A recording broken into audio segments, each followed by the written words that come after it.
Kashmir high وے پر بھی جو traffic تھی وہ اس میں بھی تعطل آیا ہے.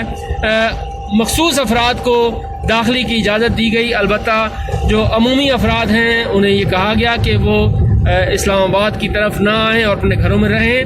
آج وفاقی دارالحکومت اسلام آباد کے مختلف سیکٹرز میں انتظامیہ کی طرف سے بھی موبائل اعلانات کیے گئے. ایک گاڑی کے ذریعے اعلان کیا گیا کہ تمام افراد نماز جو ہے وہ اپنے گھروں میں ادا کریں، نماز جمعہ کے لیے مساجد کا رخ نہ کریں. وفاقی دارالحکومت اسلام آباد کی یہ آپ سڑکیں دیکھ رہے ہیں، اس سے آپ کو اندازہ ہوگا کہ وفاقی دارالحکومت اسلام آباد اس وقت عملاً لاک ڈاؤن میں ہے اور تمام افراد کو یہ کہا گیا تھا کہ وہ احتیاطی تدابیر پر عمل کریں. اور وفاقی دارالحکومت اسلام آباد میں رہنے والے تقریباً 90% افراد جو ہیں انہوں نے حکومتی احکامات کی مکمل پاسداری کرتے ہوئے اپنے گھروں میں رہنے کا فیصلہ کیا. اور یہ آپ سڑکیں دیکھ سکتے ہیں. حالانکہ عام دنوں میں وفاقی دارالحکومت اسلام آباد کی سڑکیں اس طرح سے سنسان نہیں ہوا کرتی.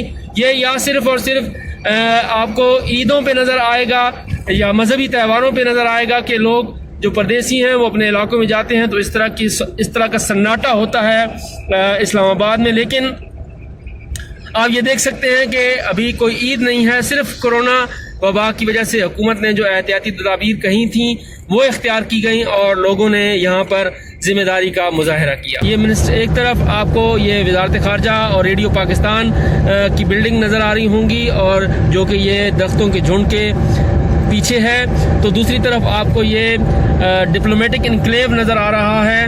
یہ شاہراہ ہے، شاہراہ دستور، جہاں پر اہم ترین عمارات ہیں. سپریم کورٹ آف پاکستان ہے، پارلیمنٹ ہاؤس ہے، الیکشن کمیشن آف پاکستان ہے، وفاقی شرعی عدالت ہے، FBR کا دفتر ہے، آڈیٹر جنرل آف پاکستان کا دفتر ہے. اس کے ساتھ ساتھ اسی راستے پر ایوان صدر بھی ہے، ایوان وزیر اعظم بھی ہے اور اس کے ساتھ ساتھ پاک سیکریٹریٹ کی بلڈنگ ہے اور اس کے ساتھ پھر پاکستان ٹیلی ویژن کا مرکزی دفتر بھی ہے اور دیگر اہم عمارتیں جو ہیں وہ اس شاہراہ پر ہیں. یہ شاہراہ عمومی دنوں میں انتہائی مصروف ترین ہوتی ہے. سرکاری امور کے سلسلے میں یہاں پر بھی گہما گہمی رہتی ہے. بعض اوقات یہاں پر احتجاج بھی ہوتے ہیں. یہی وہ گول چکر ہے جہاں پر پاکستان عوامی تحریک اور پاکستان تحریک انصاف نے ایک طویل دھرنا دیا تھا. یہیں پہ تحریک لبیک پاکستان کے کارکنوں نے بھی دھرنا دیا تھا اور مختلف اوقات میں مختلف تنظیمیں، مختلف جماعتیں، مختلف گروہ یہاں پر آتے ہیں اور اپنا احتجاج ریکارڈ کرواتے ہیں. لیکن ابھی یہ آپ دیکھ سکتے ہیں کہ یہ شاہراہ دستور بھی بالکل سنسان پڑی ہے اور اس وقت آپ کو نظر آ رہا ہے کہ پورا اسلام آباد جو ہے وہ خالی پڑا ہوا ہے. اور اس کی بنیادی وجہ یہ ہے کہ کرونا کے پیش نظر لوگوں کی جو ایک بڑی تعداد ہے وہ اپنے گھروں میں مقید ہو کر رہ گئی ہے. بلکہ میں یہ کہوں گا کہ وہ ذمہ داری کا مظاہرہ کر رہے ہیں اور حکومت کی طرف سے جو احتیاطی تدابیر کہی گئی تھیں وہ ان تمام احتیاطی تدابیر کو اختیار کیے ہوئے ہیں.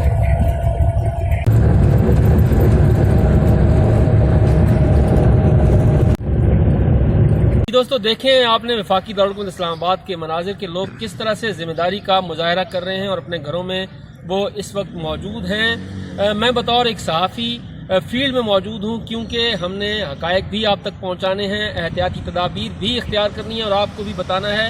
ہم آپ لوگوں کے لیے گھروں سے باہر ہیں. ہمارا دل بہت زیادہ کرتا ہے کہ ہم بھی گھروں میں رہیں، اپنے پیاروں کے ساتھ رہیں، لیکن مجبوری ہے ہماری کہ ہم نے کام کرنا ہے. جس طرح سے ڈاکٹرز اپنا کام کر رہے ہیں، جس طرح سے سیکیورٹی فورسز اپنا کام کر رہی ہیں، جس طرح سے دیگر ادارے کام کر رہے ہیں، اسی طریقے سے صحافیوں کو بھی اپنے فرائض کی انجام دہی کے لیے باہر نکلنا پڑ رہا ہے. لیکن آپ سے گزارش ہے خدارہ احتیاط کریں اور ملک و قوم کی خدمت کے لیے آپ اپنے گھروں میں رہیں. جتنا زیادہ آپ اپنے گھروں میں رہیں گے اتنا زیادہ آپ اپنوں کا بھی خیال کریں گے اور اپنے اہل و عیال کا بھی خیال کریں گے اور ملک پر آپ یہ ایک بہت بڑا احسان کریں گے اگر آپ اپنے آپ کو از خود قرنطینہ کر لیتے ہیں، بجائے اس کے کہ خدا نخواستہ کسی شخص کو بے احتیاطی کی وجہ سے اس وائرس کا سامنا کرنا پڑ جائے اور پھر وہ خود بھی مشکل کا شکار ہو اور اس کے ساتھ ساتھ اپنے گھر والوں کو بھی کسی مشکل میں ڈال دے. تو اس لیے احتیاطی تدابیر اختیار کریں اور احتیاطی تدابیر اختیار کرتے ہوئے اپنا اور اپنے گھر والوں کا ضرور لحاظ کریں. خصوصاً مضافاتی علاقوں کے افراد سے یہ گزارش ہے کہ وہ اپنے گھروں میں رہیں کیونکہ مضافاتی علاقوں میں ابھی تک اس معاملے کو سنجیدہ نہیں لیا جا رہا. اجازت دیجیے، میرا چینل ضرور دیکھتے رہیے اور اپنی رائے کا اظہار ضرور کیجیے.